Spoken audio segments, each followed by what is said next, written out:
నమస్కారం. ఈరోజు మనం స్టూడెంట్స్ భవిష్యత్తును మార్చగలిగే ఒక అద్భుతమైన అవకాశం గురించి మాట్లాడుకోబోతున్నాం. అదే రిలయన్స్ ఫౌండేషన్ స్కాలర్షిప్ 2025-26కి. దీని గురించి పూర్తి వివరాల్లోకి వెళ్ళిపోదాం పదండి.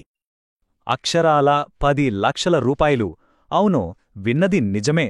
ఈ స్కాలర్షిప్ ద్వారా అందే గరిష్ట సహాయం అంత పెద్ద మొత్తంలో ఉండొచ్చు. సో ఈ ఒక్క నంబర్తోనే ఈ అవకాశం ఎంత విలువైనదో మనకు అర్థమైపోతుంది. అసలు ఏంటి ఈ రిలయన్స్ ఫౌండేషన్ స్కాలర్షిప్? దీని వెనుకున్న ఆలోచనేంటంటే, ఇది కేవలం డబ్బు సహాయం మాత్రమే కాదు. ఇండియా మొత్తం మీద ఉన్న టాలెంటెడ్ స్టూడెంట్స్ ఎలాంటి ఆర్థిక ఇబ్బందులు లేకుండా వాళ్ల చదువును పూర్తి చెయ్యాలన్నదే రిలయన్స్ ఫౌండేషన్ వాళ్ల ముఖ్య ఉద్దేశం. మరి ఇంత గొప్ప అవకాశం ఎవరెవరికి వర్తిస్తుంది? ఇది కేవలం కొంతమందికేనా, లేక చాలామందికి అందుబాటులో ఉందా? దీని స్కోప్ చాలా పెద్దది. ఆ వివరాలేంటో చూద్దాం. ఈ స్కాలర్షిప్లో ఉన్న బెస్ట్ పార్ట్ ఏంటంటే, ఇది కేవలం కాలేజ్ స్టూడెంట్స్కి మాత్రమే కాదు. స్కూల్ లెవెల్ నుంచి మొదలుపెట్టి అండర్ గ్రాడ్యుయేట్, పోస్ట్ గ్రాడ్యుయేట్, ఇంకా చెప్పానంటే ప్రొఫెషనల్ కోర్సులు చేసేవాళ్ల వరకు ఆల్మోస్ట్ అందరికీ ప్రయోజనం కలిగేలా దీన్ని డిజైన్ చేశారు. అవకాశం ఎవరికో తెలిసింది కదా. ఇప్పుడు దానికి ఉండాల్సిన అర్హతలేంటో చూద్దాం. ఎందుకంటే అప్లై చేసే ముందు మనం ఎలిజిబుల్ అవునా కాదా అని తెలుసుకోవడం చాలా ముఖ్యం. దీనికి కొన్ని బేసిక్ ఎలిజిబిలిటీ క్రైటీరియా ఉన్నాయి. 1. అప్లై చేసేవాళ్లు ఇండియన్ సిటిజన్ అయి ఉండాలి. 2.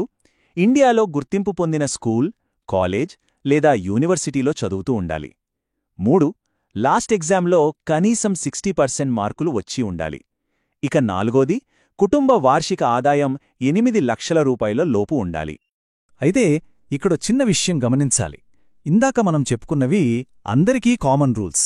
కానీ ఒక్కొక్క కోర్స్కి, అంటే యూజీ, పీజీ లేదా పీహెచ్డీ లాంటి వాటికి కొన్ని ప్రత్యేకమైన నిబంధనలు కూడా ఉంటాయి. కాబట్టి అప్లై చేసేటప్పుడు వాళ్ళు చదివే కోర్స్కి సంబంధించిన స్పెసిఫిక్ రూల్స్ ఏంటో ఒక్కసారి చెక్ చేసుకోవాలి. సరే, అర్హత సాధించారు అనుకుందాం. తరువాతేంటి? ఈ స్కాలర్షిప్ వల్ల కలిగే బెనిఫిట్స్ ఏంటి? ఇవి కేవలం ఫైనాన్షియల్ హెల్ప్ మాత్రమే కాదు, అంతకంటే చాలా ఎక్కువే ఉన్నాయి. ఇది ఒక కంప్లీట్ సపోర్ట్ సిస్టమ్ లాంటిది.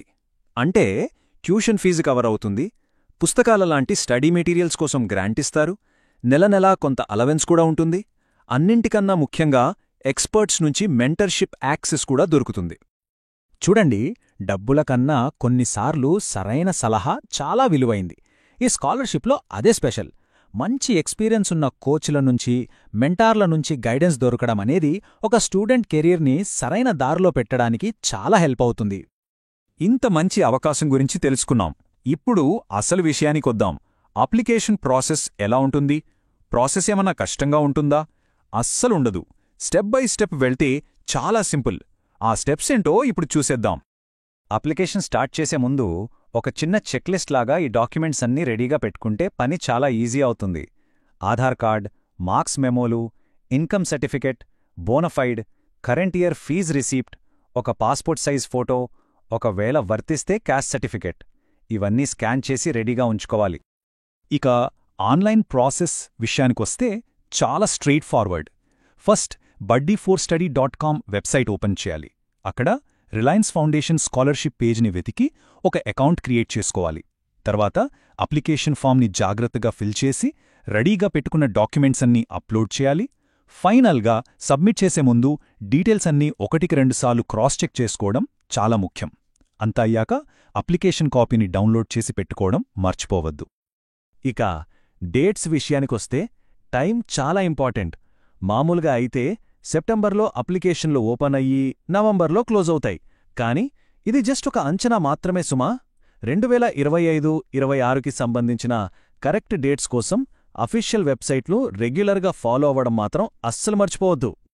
ఫైనల్గా అప్లికేషన్ సక్సెస్ అవ్వడానికి కొన్ని ముఖ్యమైన సలహాలు. ఇవి చిన్న విషయాలుగానే అనిపించొచ్చు, కానీ రిజల్ట్ని చాలా ప్రభావితం చేస్తాయి. కొన్ని పనులు ఖచ్చితంగా చెయ్యాలి, కొన్నిటికి దూరంగా ఉండాలి. ఫర్ ఎగ్జాంపుల్, అప్లోడ్ చేసే ప్రతి డాక్యుమెంట్ క్లియర్గా ఉందో లేదో 2 సార్లు చెక్ చేసుకోవాలి. ఫామ్లో చిన్న చిన్న తప్పులు కూడా లేకుండా చూసుకోవాలి. ఒకవేళ ఇంటర్వ్యూకి పిలుపొస్తే దానికి బాగా ప్రిపేర్ అవ్వాలి. అన్నింటికన్నా ముఖ్యమైన సలహా ఏంటంటే, లాస్ట్ డేట్ వరకు అస్సలు వెయిట్ చేయొద్దు. ఒక్క మాటలో చెప్పాలంటే గుర్తుపెట్టుకోవాల్సిన మెయిన్ పాయింట్ ఇదే. సబ్మిట్ బటన్ నొక్కే ముందు ఇచ్చిన ప్రతి డీటెయిల్ కరెక్ట్గా ఉందా, అప్లోడ్ చేసిన ప్రతి డాక్యుమెంట్ క్లియర్గా ఉందా అని 1-2 సార్లు చెక్ చేసుకోవాలి. ఈ ఒక్క జాగ్రత్త సక్సెస్ రేట్ను బాగా పెంచుతుంది. ఒక్కసారి ఆలోచించండి, ఇలాంటి ఒకే ఒక్క అవకాశం ఒక స్టూడెంట్ లైఫ్ని ఎంతలా మార్చేస్తుందో కదా. ఇది కేవలం డబ్బుల విషయం మాత్రమే కాదు, సరైన గైడెన్స్, ఒక భరోసా, ఇవన్నీ కలిసి ఒక బ్రైట్ ఫ్యూచర్కి దారి చూపిస్తాయి. కాబట్టి ఈ అవకాశం గురించి ఆలోచించి అర్హులైన వాళ్ళు తప్పకుండా ప్రయత్నించండి.